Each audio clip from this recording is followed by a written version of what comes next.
What's up, everyone? Another episode of Real Ball Talk today.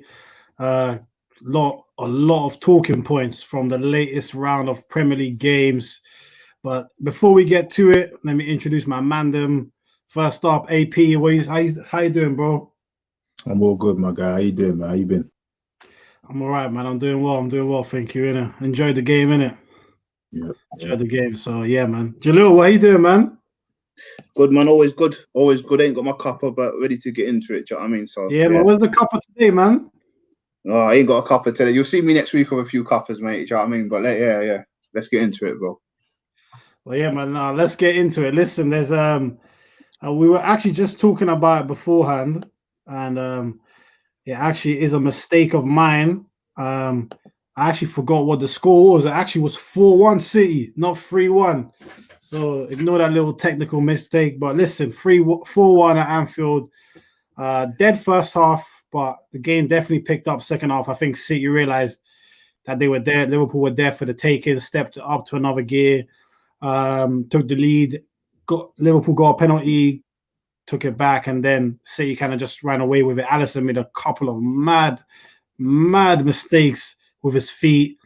But you got to give credit to City. They took it clinically, especially that third goal, that Bernardo Silva chip over Alisson for Sterling was dirty. And obviously, we're going to get onto the main man, Foden, who kind of took the game over, to be fair.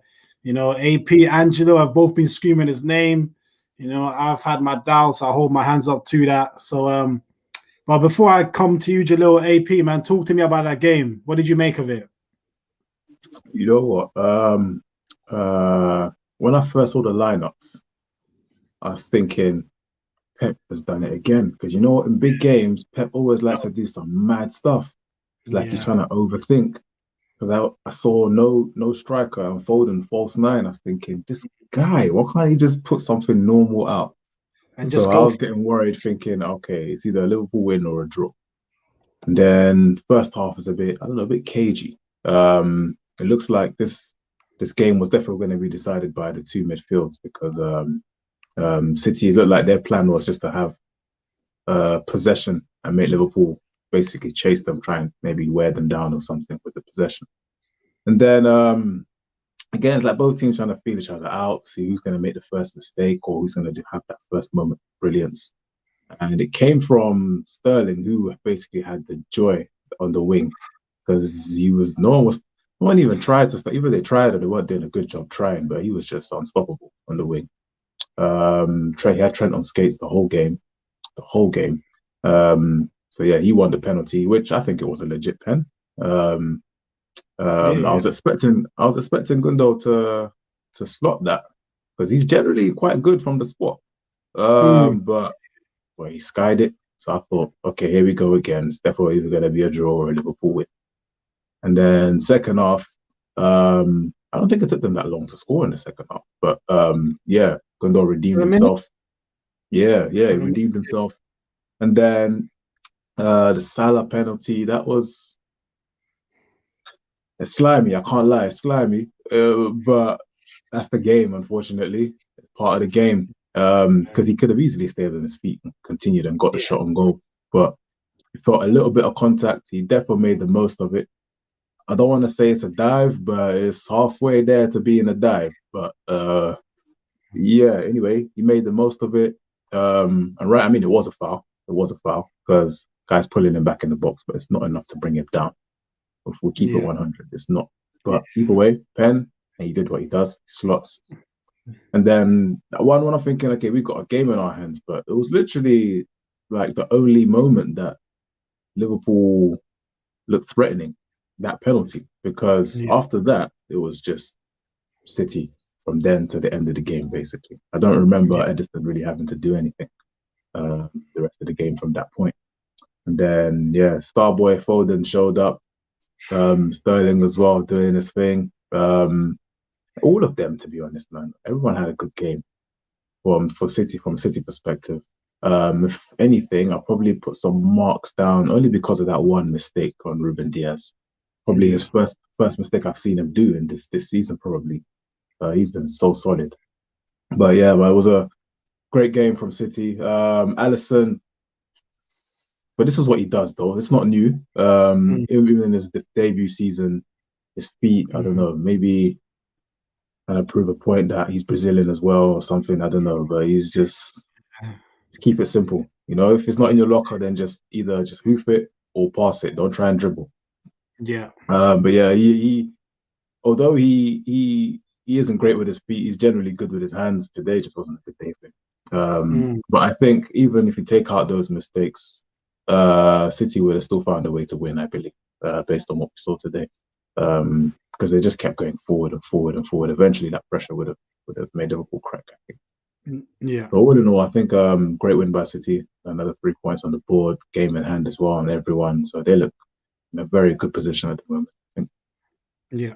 No, yeah, well said. I think you're right about Alisson. I think his feet are overrated. Like even sometimes I feel like when I watch him, the passes will pull off, but you're like, oh, you're pushing your luck. You know what I'm saying? It's not like Ederson where it gets there perfectly. Perfect. It's one where it's scraping the player. You're like, oh, next time I might get that one. And today he just had a mare. He had a 10-minute mare. That was horrible, horrible stuff. But to be fair, I'm not gonna lie to you. I thought Fabinho was shaky as well. That's true. Yeah. I thought he was shaky as well. I don't know if he was affected by the non-existent defending that Trent was doing, because we're gonna get onto that. Because I feel like, I don't know if you mind watching on Sky Sports, but I just feel like Gary Neville and Carragher were just bypassing Trent's defending. Bro, they protect their England lot, man. They don't custom. They do. They protect their England lot. They do, and but listen, while they protect the England lot on one side, whenever there's a chance to praise one, they do also, and that's definitely what they did for Phil Foden. And today, I can't argue with it. I feel it was fully deserved. But I'm gonna leave the platform to you, Jalil, man. He's been your boy. You've been talking about him. Come on, man. Talk to me. Well, Phil Foden, best thing coming out of England since I don't know what England's made. That's been the best thing. But Phil Foden's been the guy. I've been saying this. I say it every week. I'm going to say it again. Pep said, I'm not going to send him out on loan. I want to keep him in the squad. I've got big plans for him. We didn't just see it this season. We saw it last season in regards to Phil Foden. Do you know what I mean? He's been that guy. Yeah. But having said that, I mean, what is his actual position? Because I can play him in, I can think of 4 positions I can play him in, and he'll do a job there. Either wing, up top, false 9, and centre mid. Anywhere in that attacking bits, I reckon he'll do he'll do the business there. But having said that, I was just looking at the game today, and I was proper analysing him, and not just him as well, Gundogan as well. That guy always gets forgotten, even when, with the pundits and everyone forgets Gundogan. They'll be like, oh, he scored 2 goals. But yeah, Phil Foden, we can't forget about Gundogan, man. I've been telling you about him.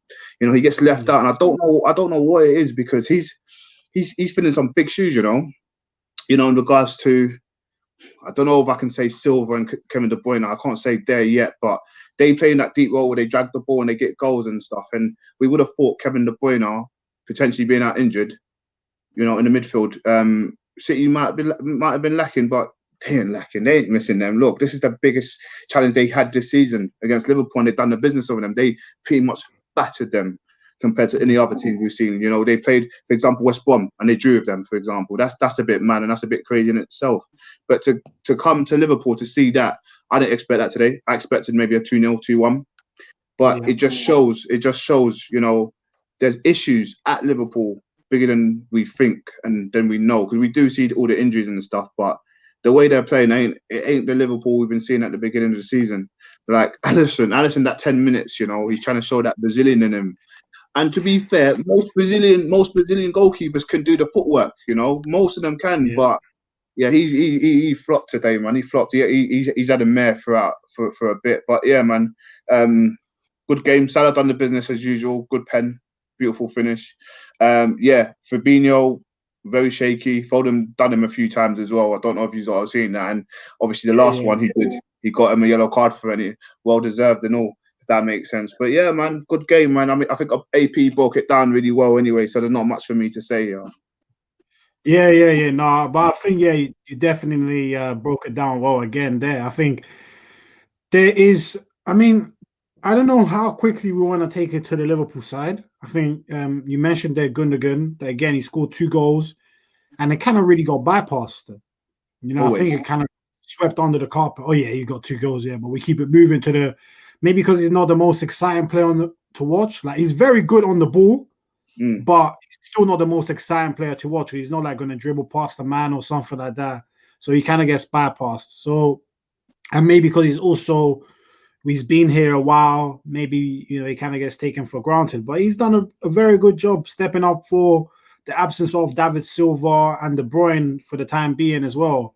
So I think credit where credit is due. He's done his job, and I think City are looking good. He didn't even get contender for man of the match. When they were thinking about it, they said Foden or Sterling. I was thinking, wait, what? Just because he missed a pen, he bossed that midfield as well, bro. Like, let's think of him off the ball and on the ball as well. To not put him in contention, I thought was kind of disrespectful in him. And I think these pundits are taking a piss. And I'm being 100% honest here. How could you forget about him? Yes, Sterling had a good game. Yes, Foden had a good game. But how could you forget about Gundogan because he missed a pen? Come on, man. He's been so consistent recently. But yeah, it is what it is. It's been like that in this country for years, though, man. Decades. Like they don't. When it comes to CMs, if it's not the guy that's running around clattering ankles, then they're not gonna really mention him as a man of the match. I mean, Granted, he did miss a pen, but he made up for it with 2 goals. And it's not like no names, but there's a certain other legendary midfielder who all he did was just run into the box and get goals. He didn't really. He was a CM, but he didn't really control games from CM. But no names. Frank Lampard. No names. But so we've got this guy here who's able to run into the box, get goals, and control games at the same time. But they don't want to give him his props, man. But anyway, the streets know what Gundogan's on. So exactly.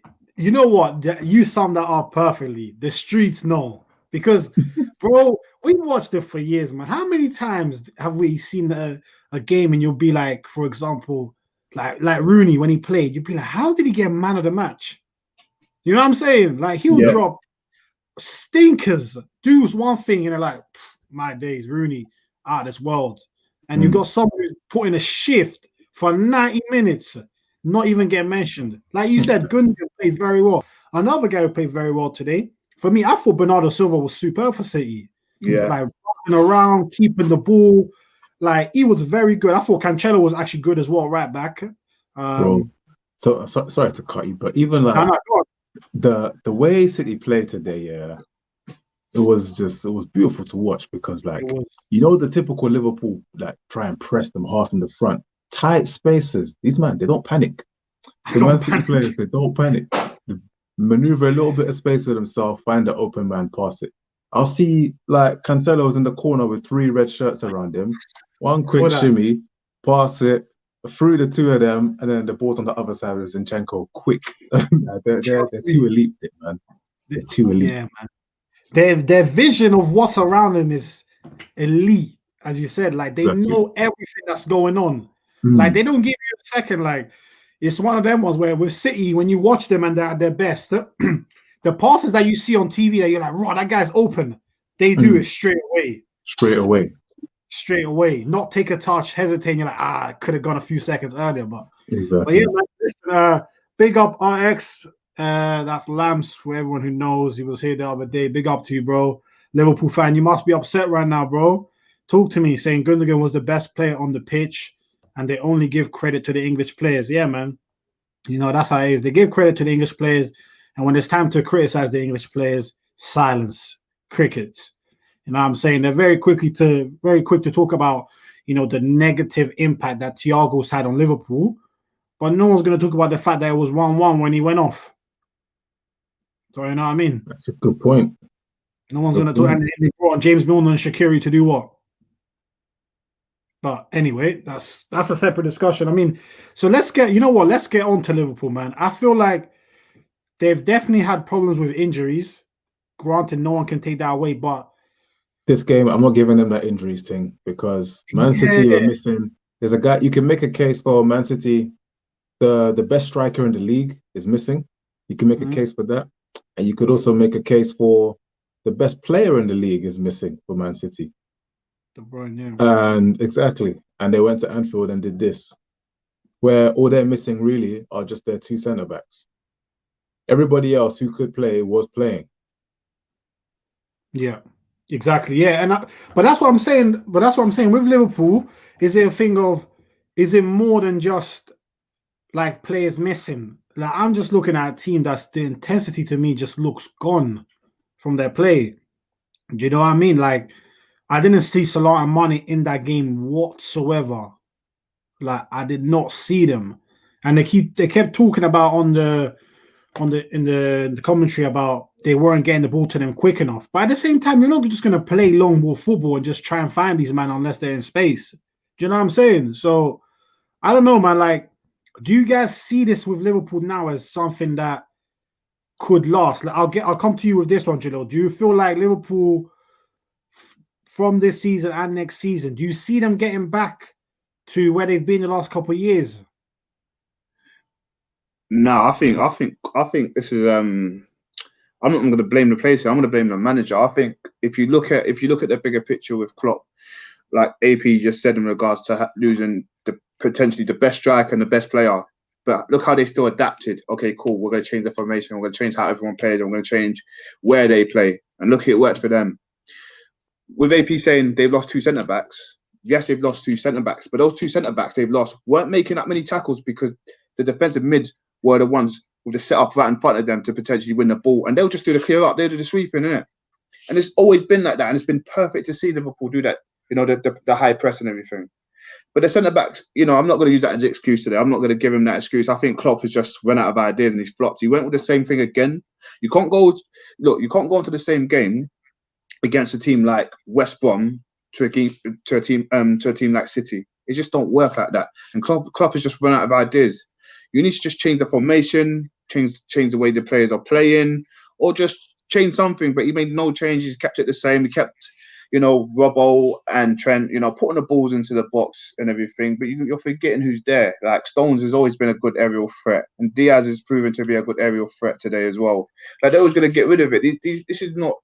This is by far probably the best team in the Prem, with the best manager who knows how to set up against your shitty tactics that's been working against teams like Newcastle, West Brom. I'm going to put Arsenal in there as well because they did do it to us as well.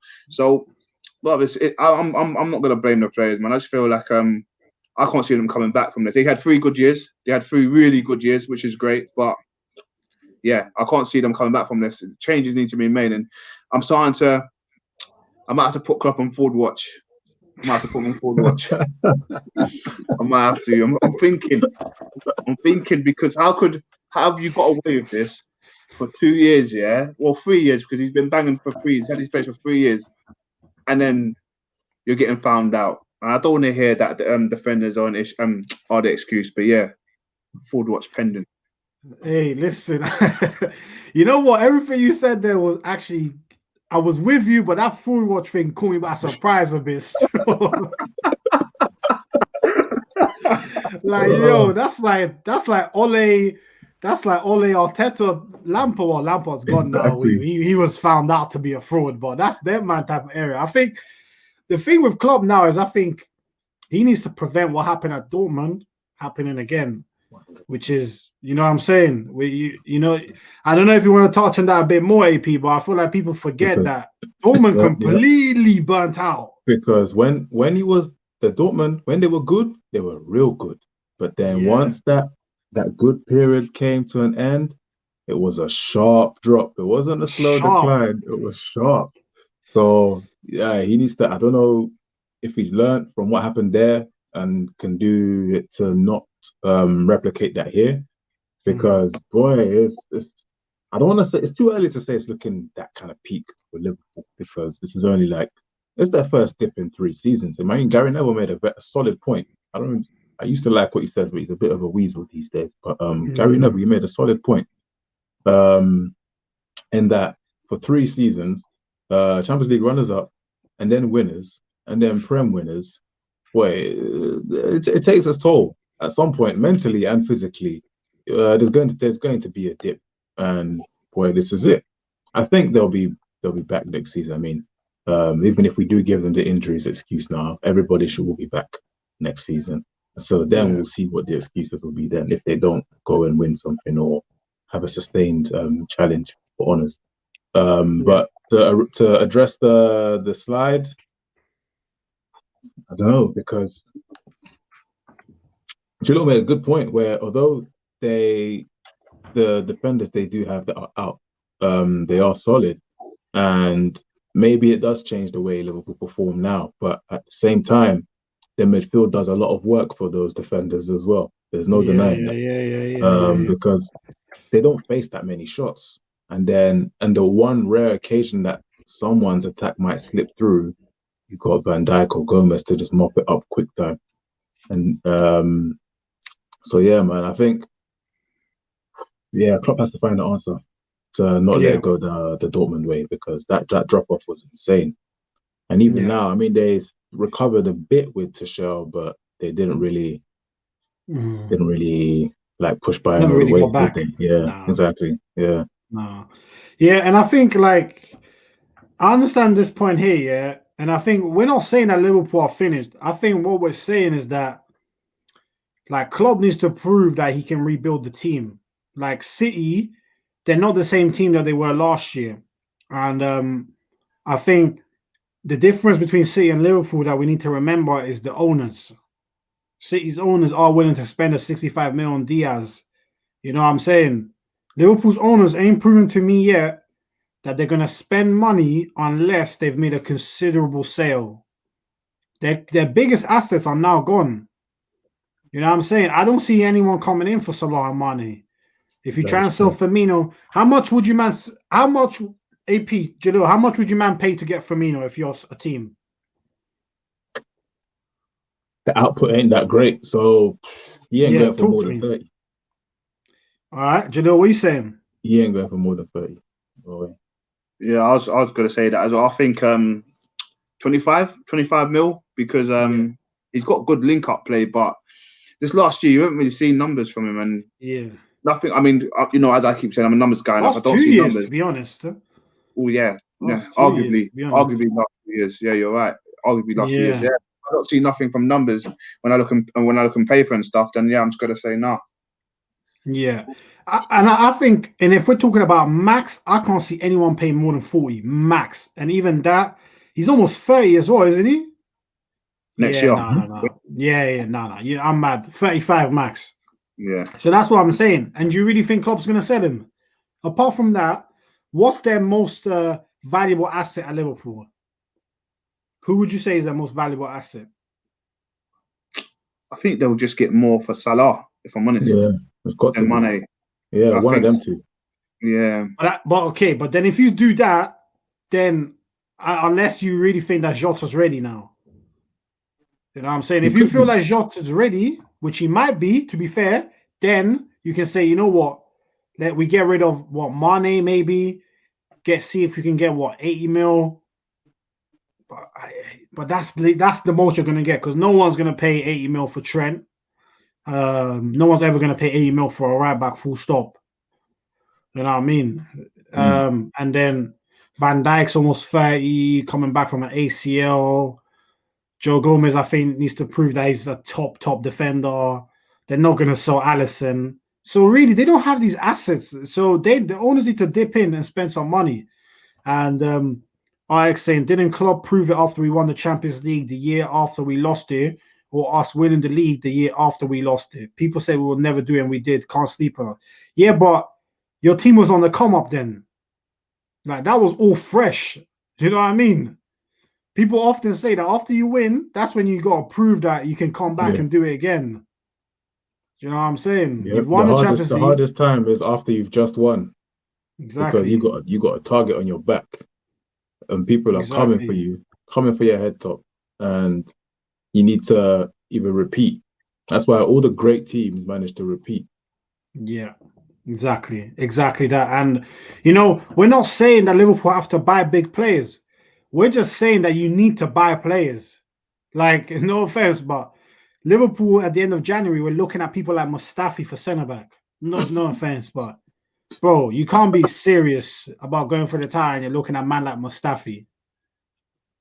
Do you know what I I'm can only saying? put that down to they need a short-term cover for CB because that's not a long-term signing. Even this Ben Davies fella they signed, those The aren't Preston Don. long-term. Those aren't. They can't be solutions to their problem. They're just stopgaps.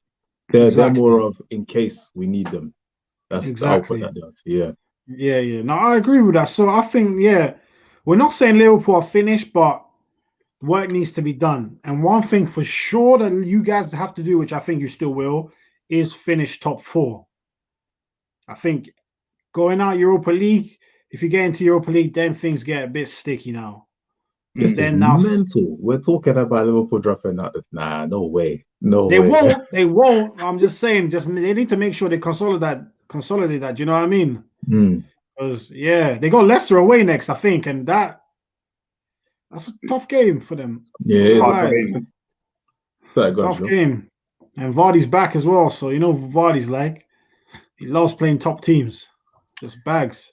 I think we'll see Liverpool becoming a top 4 team, in the next couple of years if Klopp don't make these signings. I'm not saying that Salah and Mane are washed, but they do need.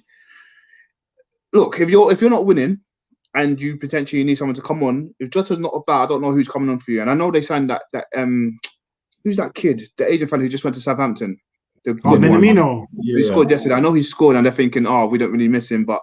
Players like that who's got pace and he's come on if Salah and Mane is not doing the business. You can't just rely on Salah, Mane and Firmino throughout the whole shebang. Do you know what I mean? If you've got to change that in the midfield all the time, you need to change your forwards as well. But if Klopp don't learn that things need to be changed, then top 4 team, I think. Yeah. And you know what? I think this is probably a perfect segue. At the start of the season, we all made our title predictions, top 4. But you know what? I think let's give everyone a second chance. Let's update and look at it again. So let me just quickly put up the current table as it stands. Everyone should be able to see it.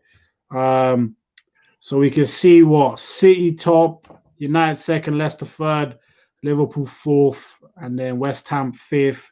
There's bare teams with games in hand and stuff. Everton, Spurs, Chelsea, and then probably Villa is probably where you stop in terms of teams that could potentially challenge for the top 4.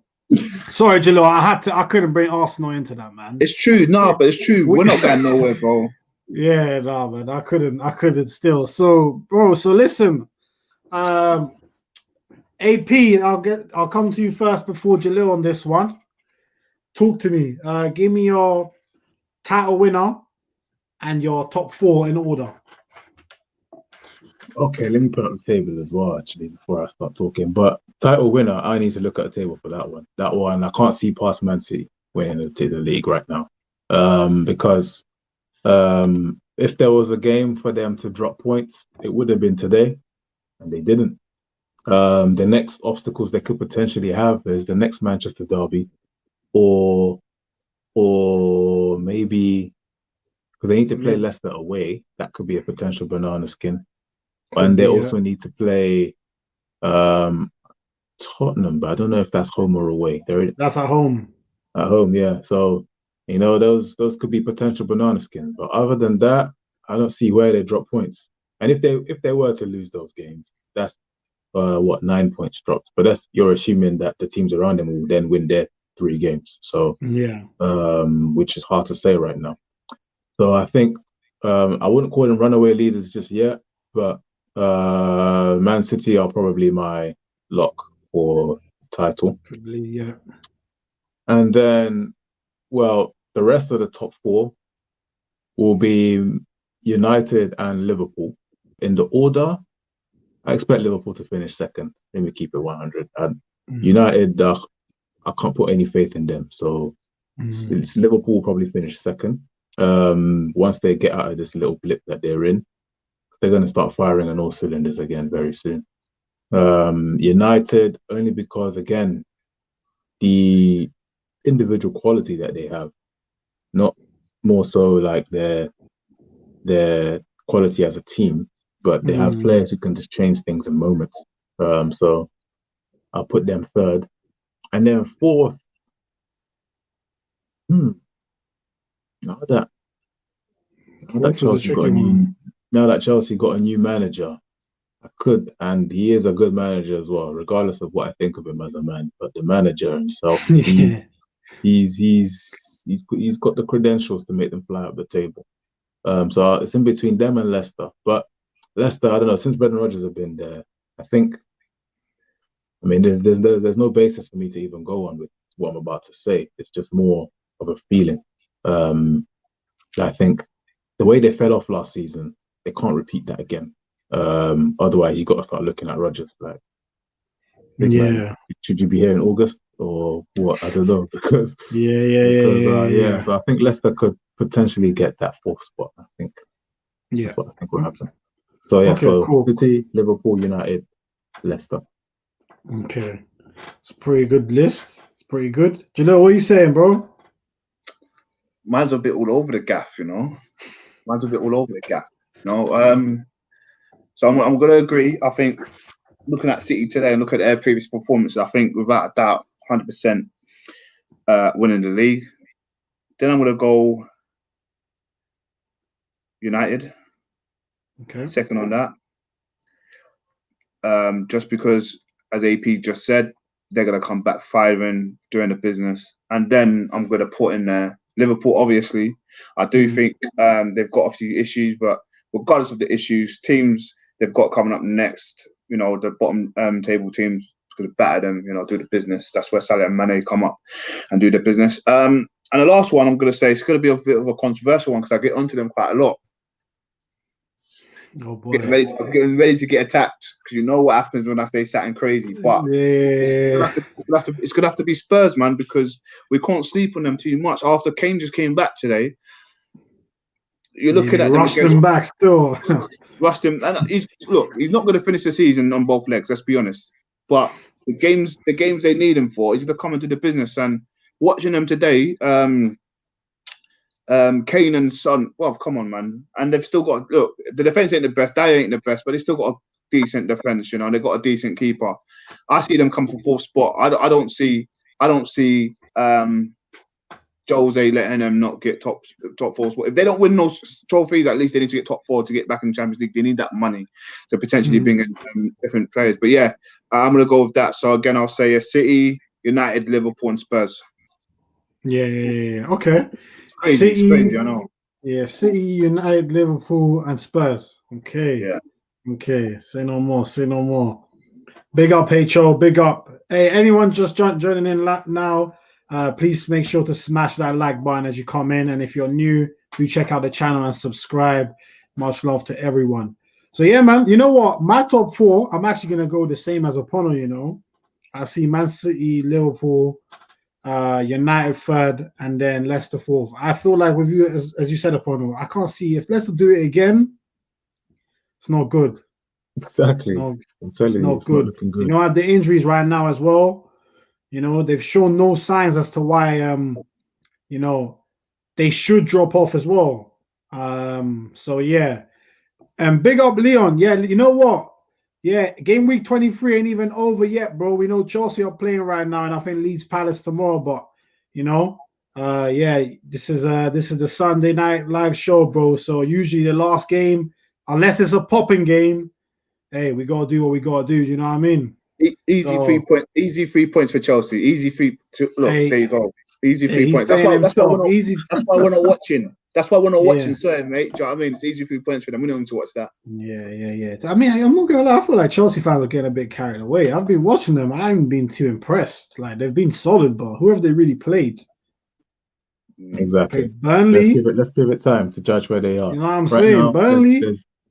Sorry, go on. No, I was just gonna say Burnley, Wolves, who stink the place out as well. Now let's be honest, Wolves are stinking the place out, and then Mourinho, Spurs, who let's not say any more about them. So yeah, I don't know. I need to see a bit more from Chelsea, Leon, but I ain't trying to hate, but I need to see more from you guys before I get convinced that you're on the right track in terms of getting top four. Didn't they beat Spurs? Yeah, 1-0. They beat Spurs. Yeah, 1-0. So this is the Chelsea's next couple games, right? They're playing Sheffield United right now. Okay. Yeah. And then they got Newcastle next. Okay. And then after that, this is where it gets a bit dicey for them. They got Southampton away. Okay. Then United at home. Everton at home, Leeds away, Liverpool away. Okay, that's Yeah. that's the run. Yeah. That's the run. Yeah, so that That's takes the them up to game. the end of March. So we'll see where they are at the end of March. Yeah. Because Yeah, then after that no. they got West Brom and Palace, so we don't really care about them, man. So Yeah, trust me. so yeah. You So at know the end what? of Yeah, March, we'll see where they're at. just on a quick side note, the Big Sam relegation rescue job is finally over, man. He ain't Yep, keeping West Brom finally. up. Finally, He there's ain't no way keeping they're West staying Brom up. up. So it's finally done. So Big Sam, enjoy the championship next year. Do you know what I mean? So it's looking peak. Barnsley away for you on a Tuesday, bro. But hey, it's a bit mad. But no, I ain't trying to take the piss too much. But listen, we got a question here. RX saying, guys, do you think financial fair play has failed the league? Have we ever seen a team as roided up as City? Yeah, it has failed. It has failed because, bruv, look, if the rules is this, This sounds like sour grapes to me. Yeah, but complete sour grapes. Yeah, you know. Why are we now moving the goalposts just because City pay up? Yeah, I don't know if it's fair, if I'm honest, but I don't know. Financial fair play I've never agreed with it. It was a slimy thing because I'll admit, yeah, only reason it burned me at the time is because my team was one of the two top dogs at the time. And then a rich club came in with a Russian owner and destroyed the balance at the top. And then, because if my team wasn't one of the top dogs, who then got replaced by that, then maybe I wouldn't have hated Chelsea that much. Yeah. And then City came in. It was I think it was Thailand owners that came in for City first. Before the Arab money came in. Yeah. So when that happened, I was like, okay, that's the way football's going then. The rich owners are going to come in and change the landscape. It is where it is. Fair enough. And only when they saw that happening initially, they were like, let's call them the established big boys, yeah? They were like, hold on. Who these little man trying to come through and sit on our table, basically? Yeah. No. Let's introduce something. Right, FFP came along, so now you can't spend more than I think the rules are something mad. Like I think it's part of your wage bill and how much you're spending and things like that. Yeah. So that came in just to basically to give anyone of the little man that don't even think about it. You can't buy your way out of your problems, basically, which I don't think is fair. If you've got the money to do it and you've got the backers to do it, do your thing. Basically, if you ain't got the money, get your money up, basically, and that applies to my club as well. Like, get your money up. If you ain't got the money, then be quiet over there, man. So I don't agree with FFP. But City, boy, they in the past couple of years, I can't lie, their business dealings have been a bit shady still. It's been a bit shady. But they clearly got the money to buy off UEFA and all that. Yeah. So although they've got the rules, it only applies to certain clubs. Because we've seen certain clubs in the UK get fined and stuff. City even got fined and banned, but then a couple of appeals later, everything went away. Literally, So it's slimy, I won't lie, only because the rules are there and they're probably clearly not being followed. That is wrong, but the rule shouldn't be there anyway. Let me put it that way. That's what I believe anyway. That's my opinion. Yeah. Go on, Janelle.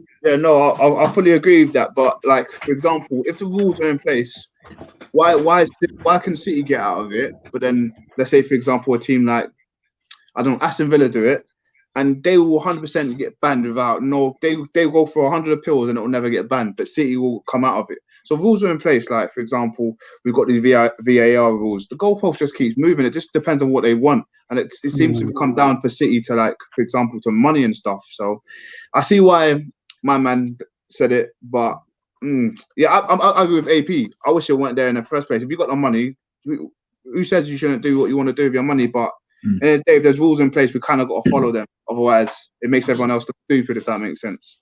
You know what? It just highlights, it's a microcosm of reality and life where there are laws for everyone, the rules to follow, but certain people get to do what they want, and if they got a bit of coin, they can just slide it in the right direction, and then everything moves along. So that's it. That's real life, unfortunately. Yeah. That's great. That's a great take, actually, and I agree with you both. I feel like for me, there's been an established number of elite clubs through the years, right? The Liverpools, the Arsenals, the Uniteds, they're the man that have had the history, right? So obviously through that history, you build fan bases. That's how you're more likely to get fans like ourselves support your club, which in turn is going to help you with your revenue and your global appeal. So no offense, but for teams like a City, how are they going to get good unless they are bought and unless they have an advantage financially? How are they meant to come up? You're not going to get La Masia case where you got Iniesta, Xavi, and them man coming through because the academy prospects are not going to go to City. And if they are, by the time they get good, they get bought out by another club. So for teams like them, they are going to have to spend money. Now, has there been some shady dealings? 100%. 100%. No doubt. Have they paid off UEFA? Probably come out in 20 years.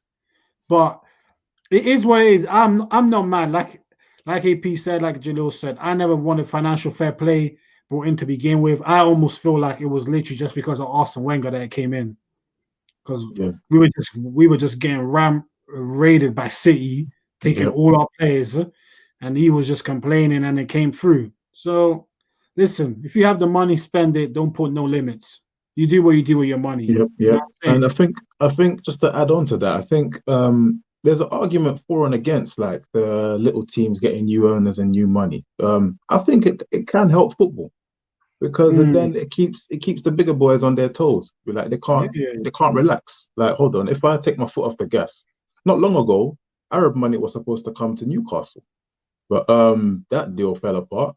If that had come, I'm telling you, the rest of the top six or if you want to call it a big six, because that's kind of anyway. You know, there's one club that they're still part of that. But anyway, the big boys would be like, hold on, now we've got a newcomer. We got to watch out for them. They're shopping in the same market as us now, basically. So that's when it forces you to make better decisions, because right now there are teams who have money who can afford to make expensive mistakes. But then if it levels the playing field that everyone has money now, you're all shopping in the same market. Basically, get your transfers right. Basically, that's what it will highlight on, and they'll add a new dimension to the whole game. That's what it will do. Yeah. And you know what?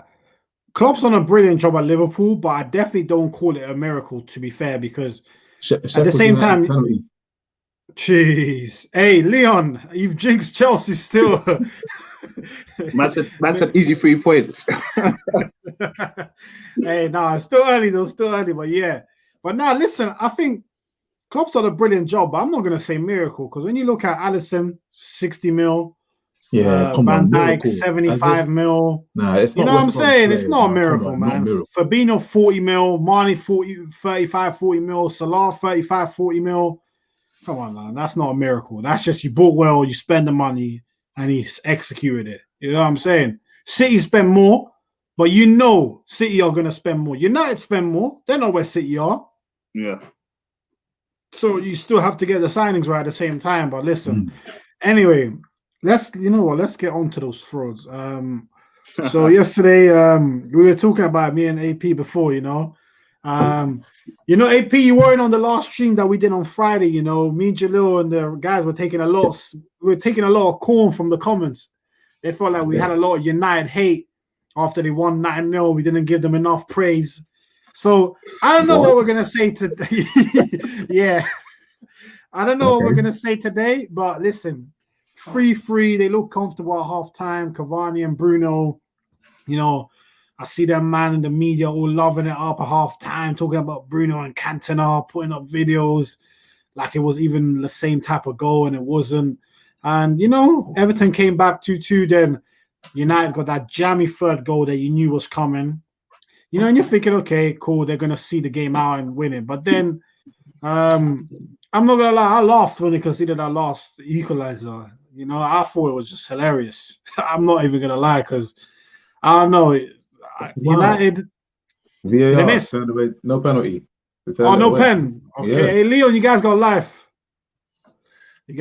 Still. But, listen. But, yeah, United 3-3, Calvert-Lewin last-minute equaliser. So, Jalil, man, talk to me. I've got the headline there. Are United's title hopes hanging by a thread? That was before City won 4-1. So, boy, what do we say now? Is that title done? No, I mean, I just want to clarify something from the 9-0. We said United done their thing. If it was us, we'll carry on doing it. Do you know what I mean? We wouldn't have stopped and put the reserves on and do the thing. It was right frame of mind. But when United do the business, it's the players. But if they fell, it's Oli. And I've said this before.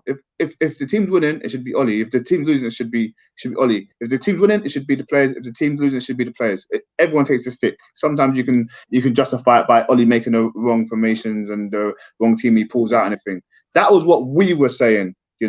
United done the business, but I'm not giving you too much clout for beating a 9-man team, and plus a team that made over 6 changes. Like, do you know what I mean? I'm not gonna give you all the glory, but I'm gonna say well done. Do you know what I mean? Yeah.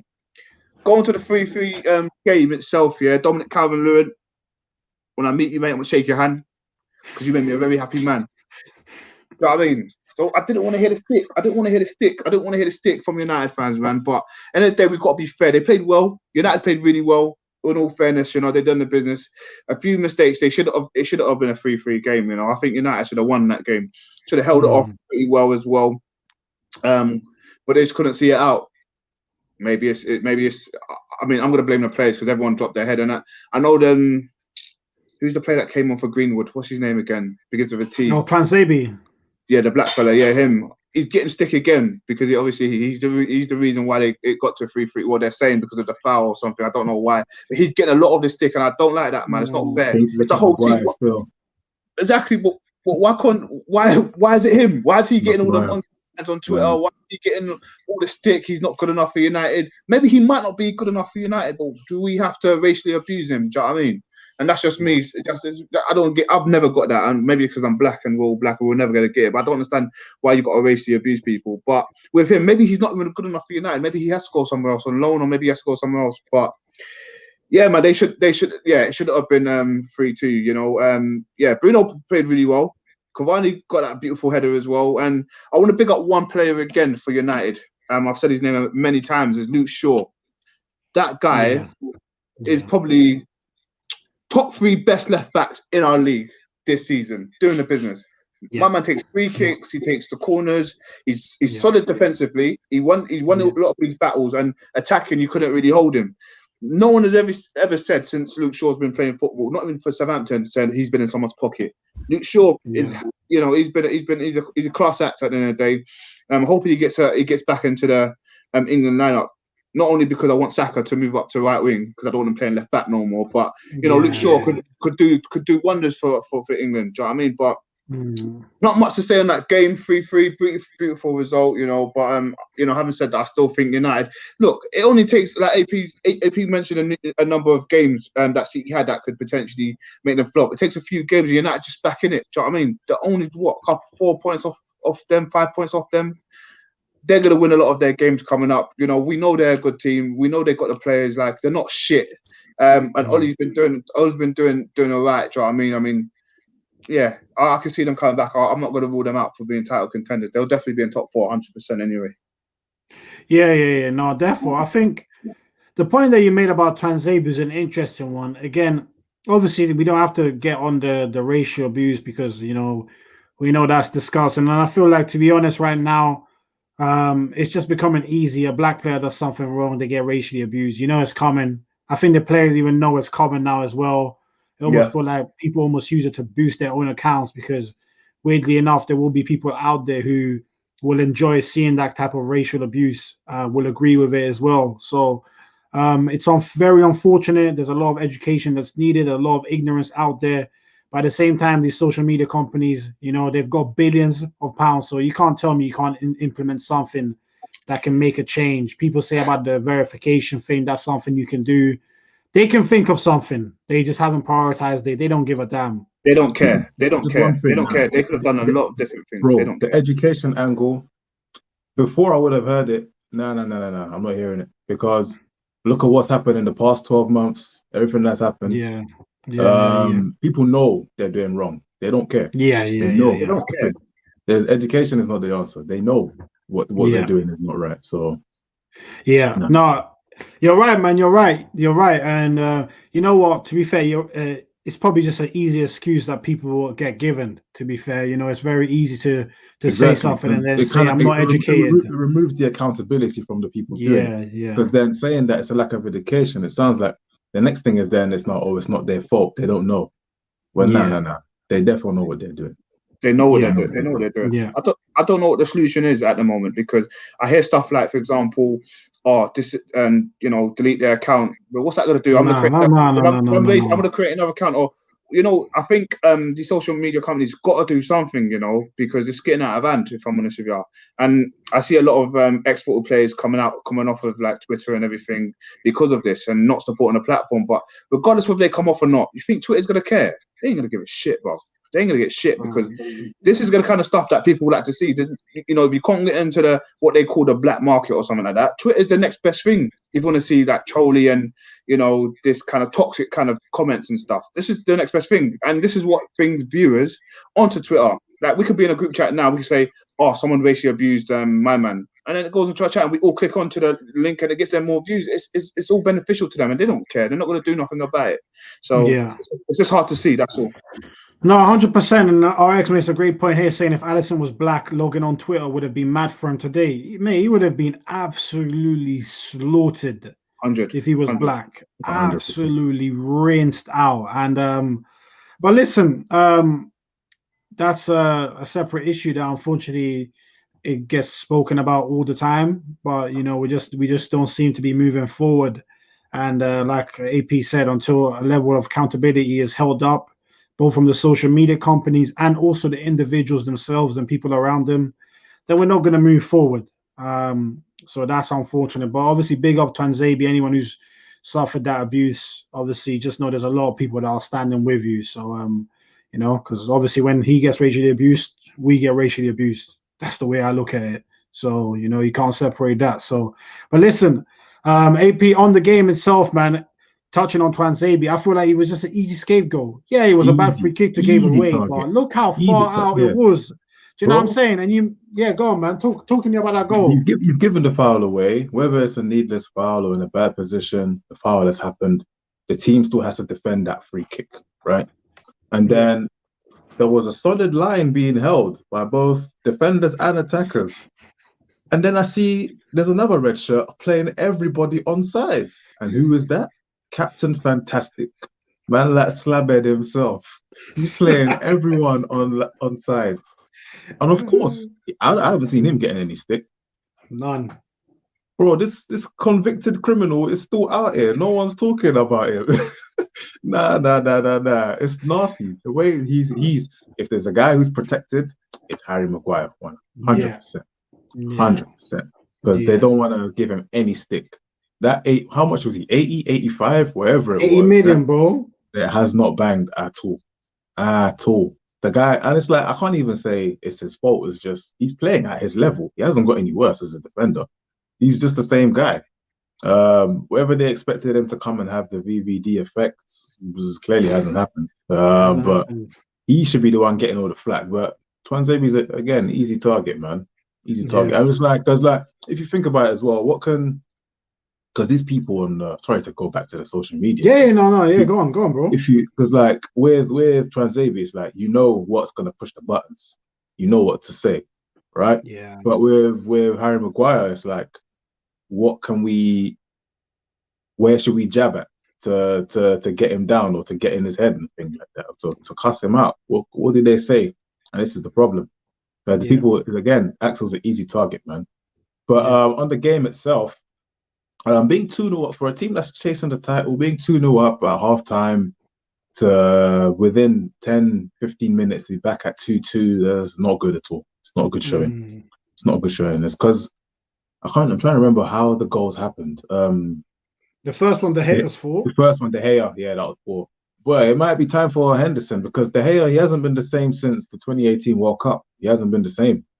Ever since, I don't want to say it was Ronaldo, but ever since that game, he hasn't looked the same. Okay, Ronaldo ended his career. Ronaldo finished him since then. And then the next goal after that, I just remember James smashing it in from like the edge of the box. That was a good goal. I don't really remember the play, how it even got to Hammers at that point. But even still, regardless, man, you're chasing the title, you're 2-0 up. I expect you to see out the game.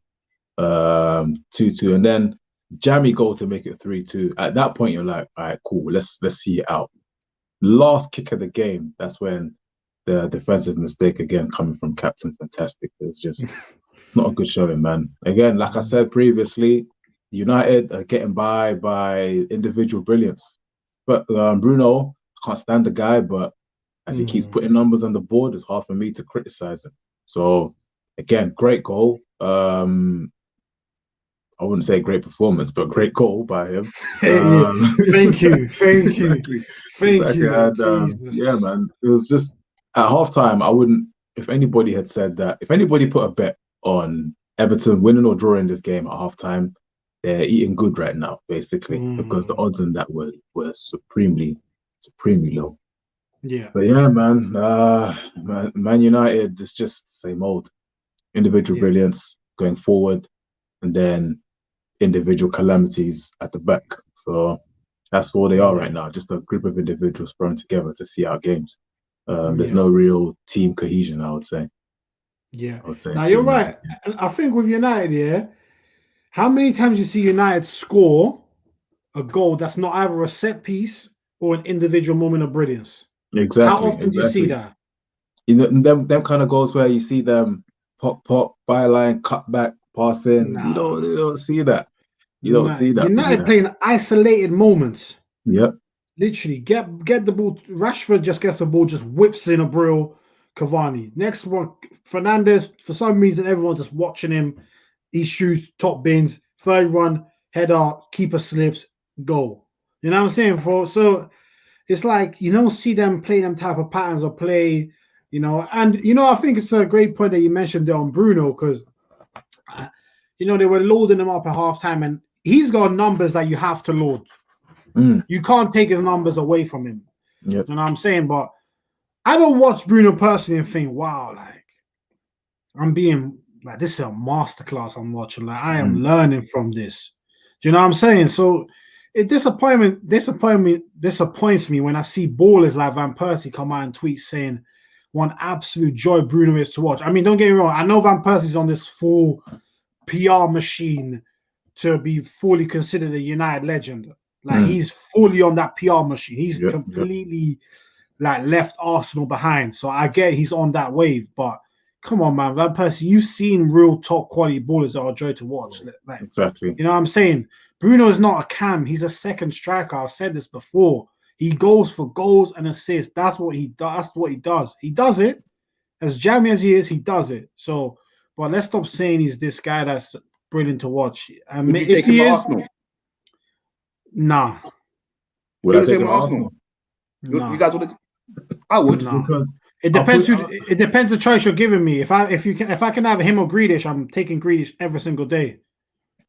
Okay. Every single day. I'm with even before we bring other players into it. Just taking Bruno in isolation to add him into our current team. I don't think it will work, simply because we look at how he plays now. That's not going to help us. I mean, maybe the output, if you can replicate the same output, maybe that might help us, but we're still going to have the same stupid mistakes at the back. Our player going forward is disjointed now anyway. Adding Bruno to that is just going to make it worse. Yeah. But in the odd moments, he might just slap on top bins or something. But that's not something that is guaranteed. Let me ask you guys a question, yeah? Okay.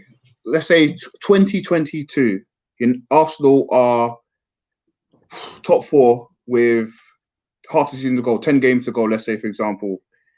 We've got Smith Rowe or Bruno to finish off those in that position, that attacking midfield position. Who are you taking? Bruno. I can't disrespect Bruno like that. Fair enough. Bruno. I want to say Bruno, but we've seen him in all of their big games so far for United, and the clutch moments. I was going to say that to you. The top, in the last 10 games we've got, it's all the big 6. It's the big 6. It's a big in that six. case, I'm not sure because I ain't seen Emil do it yet against the big six. Exactly. That's the only thing I would say. But I'm not taking Bruno because he's proven that he goes invisible in big six games. Mm. No offense, but yeah, I'm not trying to. I don't think we're trying to kill I don't Bruno. want to turn this into a Bruno send, but You know what I'm saying? But he's a stat padder. He gets stats. That's what he is. He's a modern day second striker. He's all about the numbers. That's what he is, and that it's okay to be like that. You know what I'm saying? You don't have to have the artistry. It's okay to just get numbers. Like you said AP about Lampard. You know what I'm saying? Didn't really get involved in the game, but man will pop up edge of the box, put bottom bins, boom, job done for him. He made a career of that, a brilliant career. So Bruno can do the same thing. Do you know Bruno what I'm saying? strikes me as the kind of guy that if they had lost 4-3 yesterday, but he got a hat trick, he's sleeping easy. Well said. Yeah, that's well said. I see him sometimes when they're winning, but he hasn't scored. He looks a bit frustrated. Do you know what I'm saying? You know what I'm saying? What Cam that Fabregas, Silva, Ozil, them man? Do you see that haven't I can't put him on scored the same level as and those they're names. looking pissed off when they haven't scored? When do you see that? Yeah, Bruno. To be fair, I'll give you this. Yeah, Bruno does play the blame game. You see him pointing things at everyone else. I always see it. Yeah, no, exactly. And RX said, hey, he doesn't show up big games, missing when they got knocked out by Leipzig. 100%. 100%. But I think United fans are not ready for. I think some of them are, but the United fans and the general media, I don't think are ready for that conversation about Bruno. But listen, he's a top player. He gets numbers, so we keep it moving from him. But I was just gonna say on that last goal, I just found Gary Neville's analysis of the last goal hilarious. Like he managed to find a way not to mention Maguire. Bro, it's unbelievable. Bro, out of nowhere, I'm just hearing him say, De Gea. I'm like, huh? I mean, De Gea, he didn't coming cover himself in glory either. That's but how is he the first man you bring up? Honestly. Like, you've seen the play dead still because every free kick when they score, it has to stop to make sure they're not offside. Exactly. Bro, and you can see there's one man. One red shirt. One. You're killing Wan-Bissaka first half for keeping man on side. This guy's done it in the last minute. He's the captain. Exactly. 10 times worse. 10 times worse. Not a single mention. But listen, if anyone wants to know or thinks, all these British players get overprotected BS, just follow Harry Maguire this season. Follow him closely. Follow the media attention around him, and that's all you need to know. Because all I'm gonna say, if the thing that happened to him in Greece, if that was Pogba or Martial, them man are not even coming back to the UK. 100%. They're getting locked up at the airport. Them man are done. Sterling, can you imagine Sterling? Happen to Sterling? I'm just happy. I'm just happy the media's got off Sterling's back for a bit, man. I'm happy. Maybe it's because of the COVID. Because since COVID hit, you don't hear nothing about Sterling. I love to see it. I love to see it. That's only because Sterling called them out. It's about time. It's about time because this guy could be doing one little thing and his name gets brought up all the time, but someone else don't even hear it. Do the exact same thing as him. Nothing. Look, you want to know why the media agenda on Sterling is still running a bit. Last year, I don't watch most England games, but I catch their highlights. Last year, 2020, I think, or 2019, for me, there was a clear English player of the year. For me, it was Sterling. Clear. He scored against Spain, I think, and all that. Played really well. He didn't get it. Henderson got it. Oh, yeah. Henderson was decent, though. For England. He was okay. Better than Sterling. Nah, he wasn't better than Sterling. There you go. There you go. The media just loves Henderson. If it was Harry Kane would have got it. If Harry Kane was fit, they would have just given it to Harry Kane. You know what I'm saying? Sterling's got to work twice as hard to get the same credit. You're not lying, bro. You're not lying. So, but now, big up Sterling. He's still doing his thing. So, he's about to get a third Premier League title or fourth. I don't know where it's third or fourth. One thing about Sterling as well, only 2 players so far scored 100 goals or more under Pep. Aguero and Messi. Sterling is almost there. And when that happens, Pop No, Sterling just did it today, bro. Yeah, he No did it way. today. He got 100. Yeah. He got 100. But put that in the newspaper. Put that on Sky Sports. I want to see it today. Put that everywhere, fam. I want to see it everywhere, bro. No. It won't be there today, tomorrow, bro. It's only going to be Phil Foden, bro. Sterling's going to be a footnote. Yeah, fair enough. Fair I'm enough. saying. But listen, I ain't going to kill that too much. Foden was wavy today. Wavy. But anyway, man. All right. Last topic. We can't. We've spoken about potential frauds. Don't do it. There's only one team that are the real frauds around here. You know what I'm saying? And that's Arsenal. You know what I'm saying? The real frauds are back in town. It's mad. The good run that we had is officially over. Any chance of top 6 is over. Villa completed the double over us. I think AP, you put it on the chat yesterday. You couldn't believe it. You said Aston Villa about to complete the double over Arsenal. And they did. I'm seeing Grealish felt like, I felt like he was taking a piss out of Bellerin. I genuinely felt like he was trying to take the piss. Watkins, Holden struggled with him again. Gabriel did as well, to be fair. Cedric, very shaky left back. But yeah, man, we half them part of second half, but I never thought that we were going to score personally. Laka was kind of non-existent. Then Alba comes on and somehow is more invisible than even Laka was. Pepe's better on the left, but then he goes to the right and he starts just doing madness. Saka was bad yesterday, but he's allowed one bad game. Smith Rowe, I don't feel like should have started. He looked a bit off the pace. Yeah. I feel like the only 2 decent players, shockingly enough, were Partey and Xhaka. And when I'm saying Xhaka's one of the decent players, then you know we've had a mare. Exactly. You've had a bad game. You've had a bad game. So yeah, man. AP, man, talk to me about that disaster we saw yesterday. I guess after the first 2 minutes, you knew what kind of game it was going to be.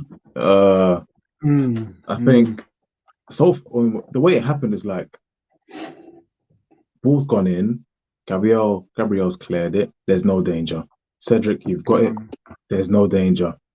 And then the layoff. I don't know what Cedric was thinking. There wasn't enough power on that layoff. So now Gabriel's thinking, what the hell? I can't go to that. If I go to that, the player's just going to get it and then just run by me. I'm not exposed. And I need to hang back and just let him come to me and try and defend it. So Gabriel, I think, of the 2 options, either go to the ball and try and engage early, or just, because he knew he wasn't going to get to that ball that Cedric just laid off. So his 2 decisions are either go and engage or just hang back and let the defender come back and try and stop him getting the ball in the box. He chose option B. Unfortunately, he didn't stop him getting it to the box. But then after that, I'm thinking, Matt Ryan, like, what's man doing? Is man still in the changing room? Or his mind was still there. 2 minutes into your debut. Come on, big man. And then no one blamed him as well, Say again? He's had zero blame. Exactly. Yeah, no one's even talking about him. I'm thinking, what the hell is that? Man was clearly didn't warm up properly because he didn't even attempt to try and get to it. So that was that. But even that's 2 minutes. You still have 88 minutes to try and change the outcome of this game. Basically the whole game. And it was just kind of toothless from Arsenal, man. I mean, it's like the mighty Aston Villa versus the little Arsenal. Come on, guys. Come on. Player for player, there's probably only oh no, we did this last week, didn't we? We did this. We did this. Oh man, it's pretty easy. Aston Villa won. Yeah, Aston Villa won. Yeah, Aston Villa won. Nasty. But just trying to remember the game. It's like the way the game was going. I was even in and out of the game because I was just not liking what I was seeing. It's like, I'm not gonna give these guys my Saturday afternoon. I was just doing other stuff, and then every 10 minutes I come and check the screen, like, oh, it's still 1-0. All right, cool. Go back to doing whatever I was doing. But the game was just same old, man. I mean, we had a good run of 5 games, and then draw with United, and then today. No, sorry, draw with United, lost to Wolves, lost to Aston Villa. So I guess it's back to regular transmission, basically. Because if we look at our fixture list, it only goes downhill from here. I don't see where it goes up because we've got a very tough run of games. So Arsenal fans better just brace themselves for what's to come in the next month and a half because it's not pretty.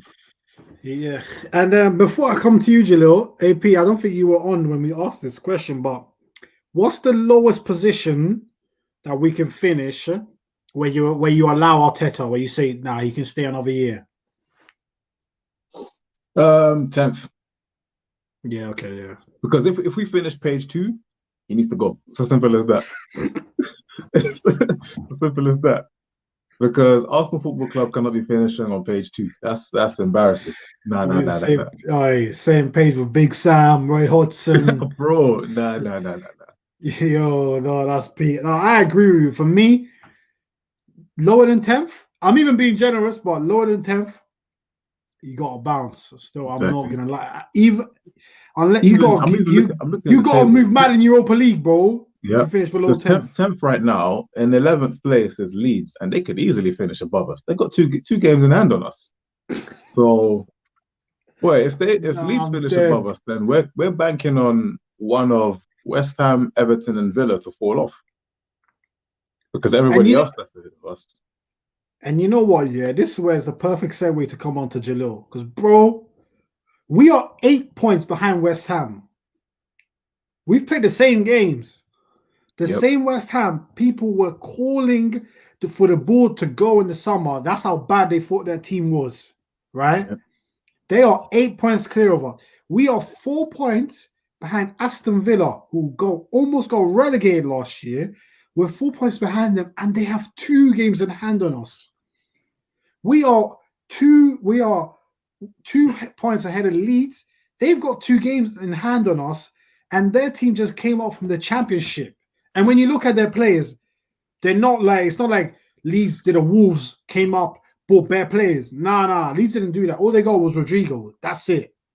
So, bro, like, for me, like, I don't know, if this is a key period coming up for Arteta. Leeds at home, City home, Benfica, then Leicester away, and then Benfica again. Bro, I don't know what you're saying, Jalil, but next 5 games go left, I don't know, it might be peak for Arteta still. What do you think?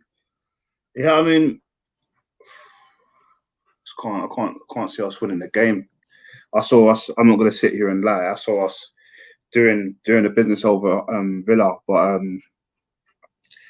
after I saw that, I know I said this already, but after I saw that after the first 2 minutes, and I'm still just trying to think who's to blame because I'm watching other people talk about the situation, and somehow people that weren't, like, for example, the people that got blamed for that goal or for us losing as the game was Foden, Bellerin, and Xhaka, and I'm just confused as to what Arsenal fans are watching. Do you know what I mean? You'll see it. I'll send it to you. I'll send it to you in a link. People for us not coming back and winning the game, and I can understand to a point that obviously the players are not good enough. Mm-hmm. The players are definitely not good enough, so I can understand why their names will come up. We're going to talk about that, but don't say the reason why we didn't win is because of that. The reason why we're not good enough as a club is because we've got players like that in our club. Yes, I can agree, but the reason why we lost yesterday, you didn't even mention one forward. Do you know what I mean? People don't mention a forward. Like, Pepe done the business. He done it right. It was so good on his natural position. Well, not his natural because he's on the left. But his natural position was on the right, and I guess he got put back there. But he does the business on the left. Unfortunately, he had to go back there. Saka had to drop back into left back, which was a bit disappointing for me because I like watching Saka in the final third. Smith Rowe wasn't really at the races, and I'm starting to think maybe, is his youth showing a bit? He can't keep up with the games, and he needs to be a bit more consistent. But all in all, we've got, as you man said already, we've got a few games coming up, and do I see us winning any of them? I'll be the most deluded person in the world to tell you in a 3 points out of any of the next 5 games we've got coming up, because these are teams that have been doing the business, and we just can't find form. We can't find form. We had a good run, and the last time this happened to us is when we faced Wolves and Wolves beat us. And what happened the first time we lost after our good run? Yeah, that's the point. We started losing. So, yeah, man, I think, anything finishing under 10th, Arteta goes. anything above that, I'm hoping, releasing all these players off the wage bill potentially brings in us to, bring in killer signings, like to make signings like, all like, what? My man's coming. You know the way Ozil came? Wait. My man's coming. Oh, he's coming. If we can bring in 5 beautiful players, I'm telling you, very attractive players, we are laughing. And maybe it is a good thing for us not to be in any European competitions, because then we can concentrate on the league or get top 4, and then Mikel's plans, as he was saying before, might come into play. But other than that, man, I don't know how much to say, man. I'm just very disappointed. I'm gutted. I'm hurt. I don't know what to say about the whole thing, because I'm one of the players that likes to keep positive about stuff. And I said to you the other day, I don't think I'm giving anyone over a 4, especially the attackers. I'm not giving, just because you've not made someone in a run, Pepe, I'm not going to give over a 4. Like, I'm not having that. If at the end of the day, the defenders, they didn't defend really well for that stupid goal. And Matt Ryan, other than that, he had an okay game for his debut. If that goal didn't go in, we kept a clean sheet, we'll be saying, give him a 7 just for his debut. But I can't give him more than a 5 for him, because he did make some stops and saves. But that first one, maybe he didn't warm up properly. But I think the nerves got to him. He's playing for his child and that. So I think the nerves got to him, and unfortunately he couldn't save it. But yeah, man, who do you guys think is at fault for the first goal? Then just wanted to know, who would you say that this is the reason why they scored? You know what? Before I get on to that, I think AP, you let me know as well. But yeah, Mounts put Chelsea 1-0 up. So big up, Leon. Your team's winning. Let's see what you guys do second half. Big up. You guys are moving in the right direction still. But yeah, man, and obviously anyone watching, make sure to smash that like button as always. But yeah, man, I'd say the number one, if I had to put blame, number one, Cedric. He put Gabriel on the back foot. I don't really blame Gabriel much, to be honest. I think it's hard. He's moving back, then he has to go forward quick. He's got done. And then I'll probably have to put Holding, because he lost his man.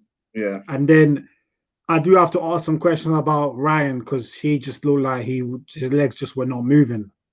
Bro, that was crawling in quicksand to try and get that ball, man.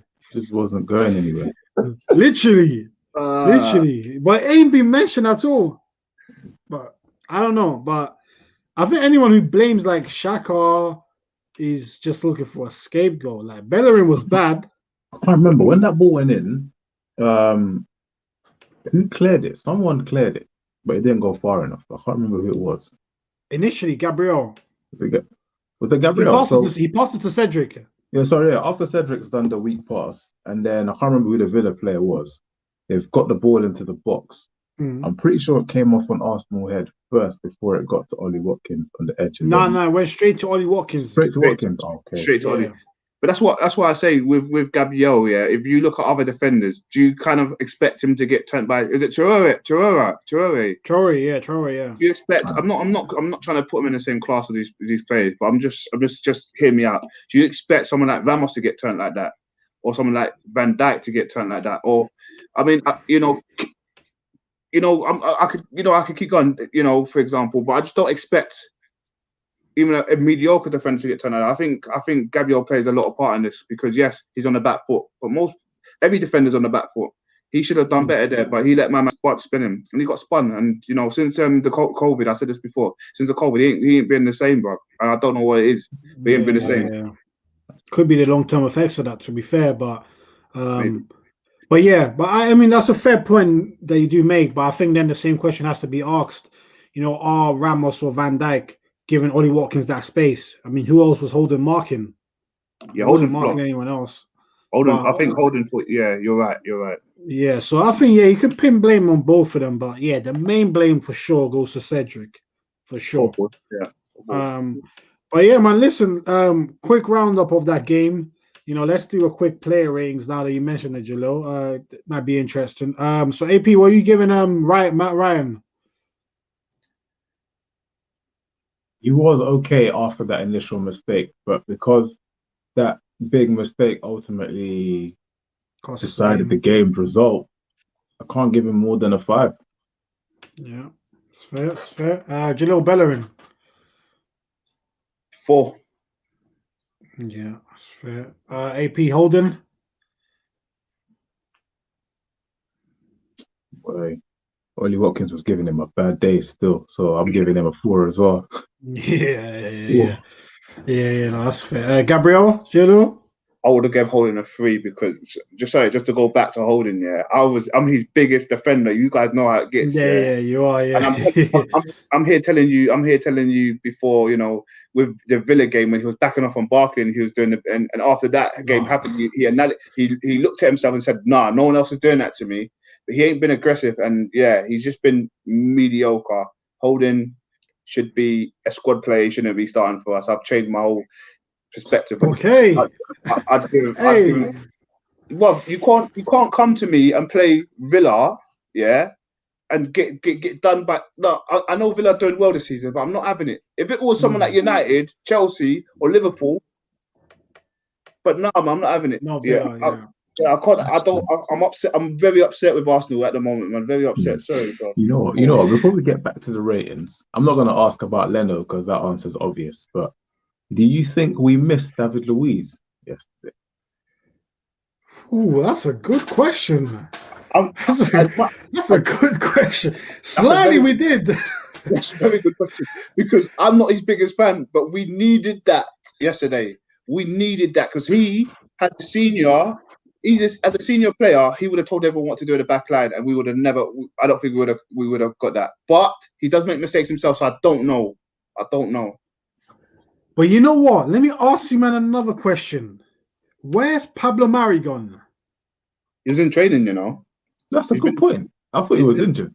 No, he's been in training. He was in training. Just gone. So where is he? Is this £1 million thing real? I'm starting to think it's real, you know. Generally, I'm starting to think it's real. He just went missing. It's real. It must be real. When do you ever see a player play 4 games like that, where he's generally played well, and then out of the squad? It's definitely real. Yeah, it's definitely real. You know our Arsenal. Hey, we are a stingy club, man. Broke boys, man. That's what we are. 1 million. We don't want to pay 1 million. Broke boys. For a clause we agreed to. So it's like, raw. Did we not want to play him then? And then listen, it's not a big deal, but hey, Saliba's left. Player of the month for Nice. Nice ain't all that, but still, player of the month for Nice, isn't it? So, boy, let's leave that Saliba one aside. That's a topic for another day. But where were we on? AP, back to you, Cedric. Yeah. Again, we didn't do Gabriel, did we? Oh yeah, you didn't do Gabriel. Yeah, go on, Jalo. Oh no, I did. Oh yeah, sorry, that's you. Yeah, I did. I did Holding. Yeah. I said 4. Yeah, you did Holding. Yeah. 3 for Gabriel. Ouch. Yo, Jalo, what's happened to you the last week? You just gone mad. Right, you know. Hey, where's Mr. Positivity, man? What's going on? Mr. Positivity gone? Hey, do you know what it is? Sometimes you just got to see realization and think, I want better for my club. Like, these players ain't really better for my club. He was good at the beginning of the season and that, but watching him yesterday, we were saying Holding got spun. We need to watch Gabriel last night. He won it, Chief. He won it. So you can't, even though that was the only goal you concede. Yeah, it cost us the game. It cost us the game, so it's a 3 for me, man. You didn't defend properly as well, so it's a 3 for me. All right, AP, Cedric.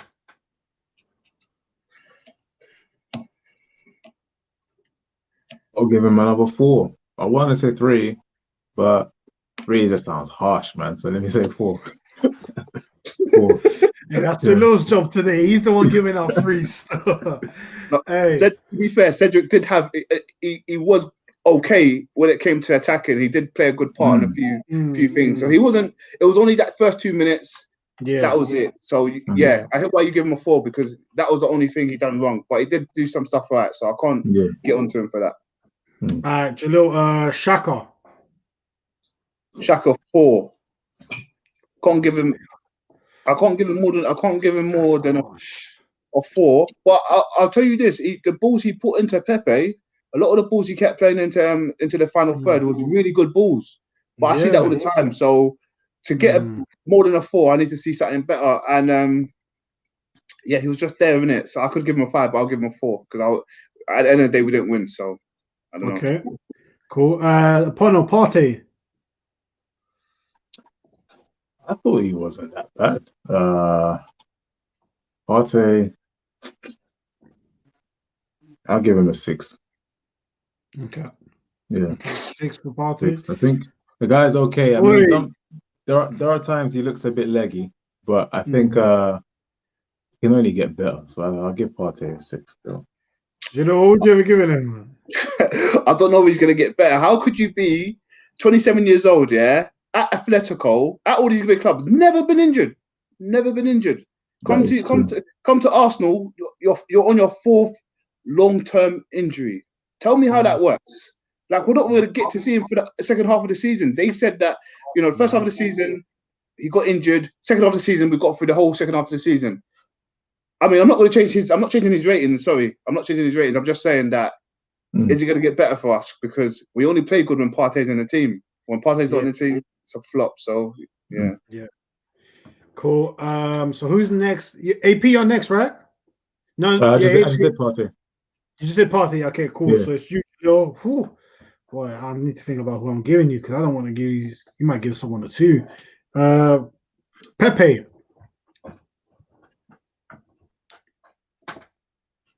I'm not giving no attackers more than a 4, bro. I've said this already.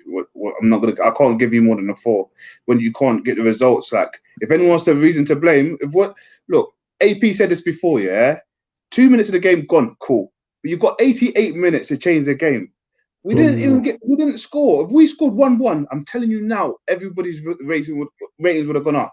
But how have you got a whole pretty much 90 minutes plus, the injury times and whatever? How are we not scoring? But no one deserves over a 4. I'm trying to think as we're talking. Like, is there any point where Martinez had to sweat? And I can't think of one. Just a Xhaka free kick. Yeah, Xhaka free kick. That's it.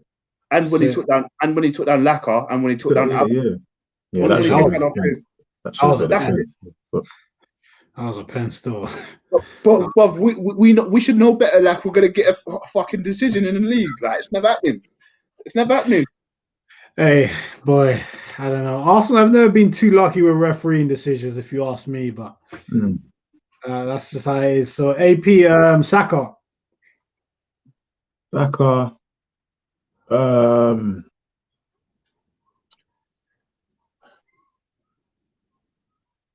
give him another 6. It wasn't his best game, but I'm just giving that purely based on effort because he kept going.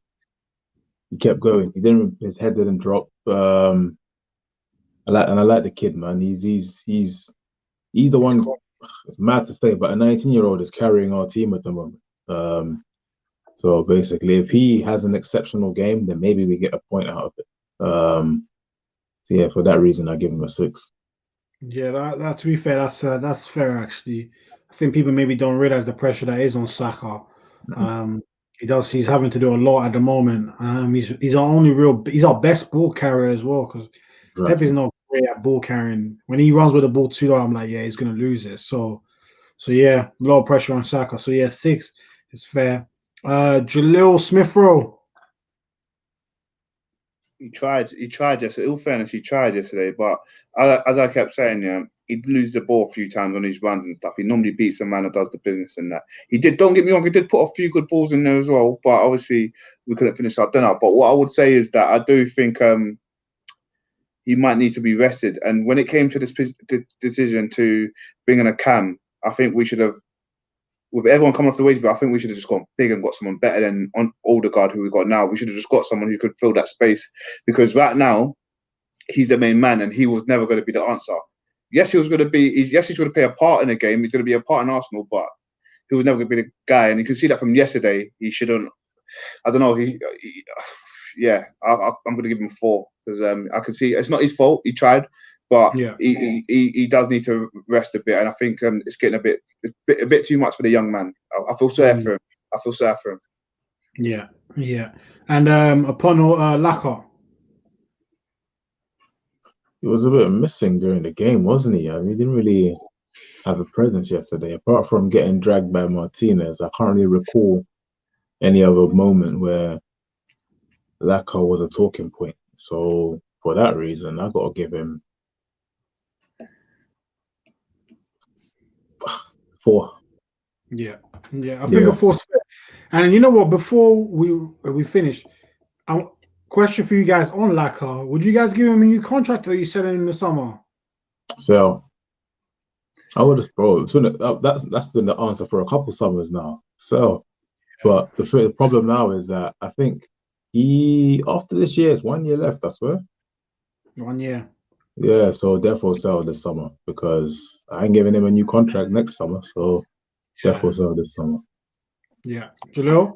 Yeah, I couldn't agree anymore. If I'm honest with you, 100% got to sell the guy. I like him.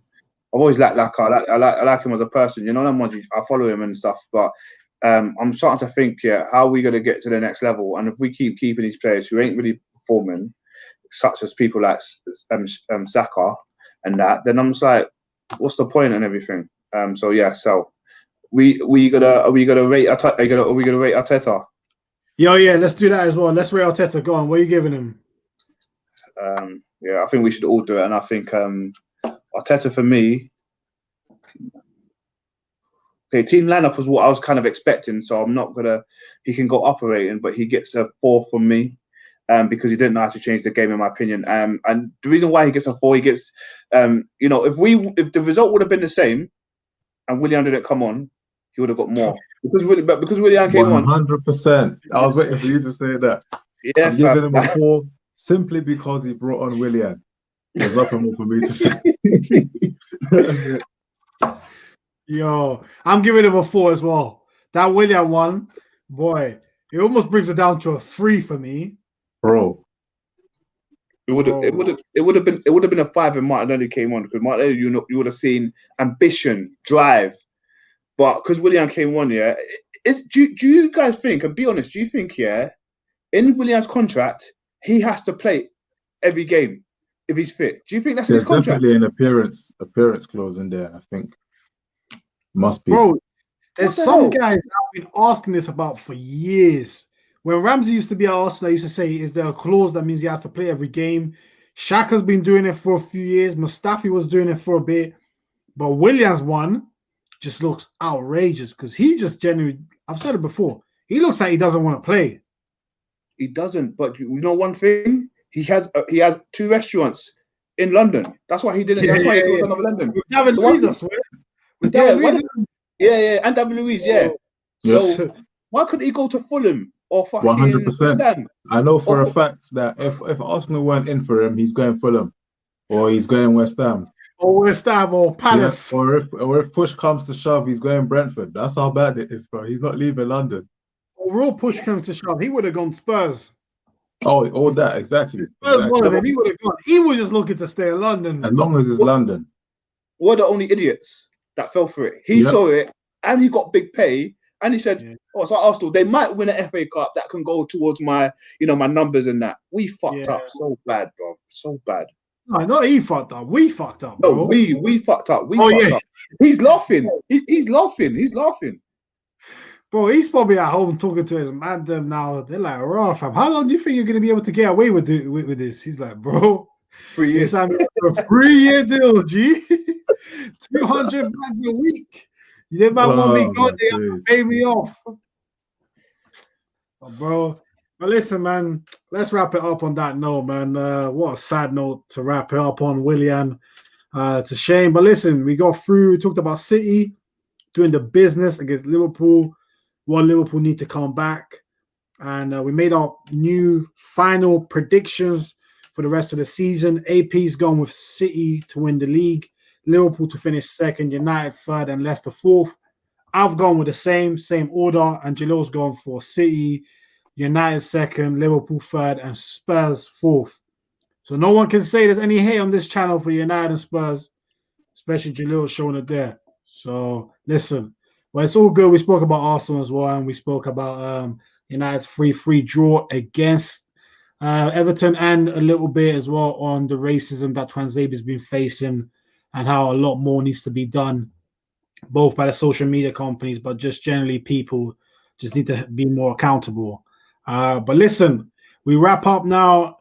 Thank you everyone who's tuned in. Make sure to smash that like button on your way out. Really helps us a lot. If you're new and you've enjoyed the show, check out some of our other content and subscribe if you're really feeling us. Got a lot more coming up as always. So do make sure to stay tuned in to Real Ball Talk. And yeah, so that's us wrapped up. AP, Jalil, peace out. Enjoy your Sunday evenings. And hey, for anyone who's an NFL fan, come on, Mahomes. Peace. Well, Peace. Peace.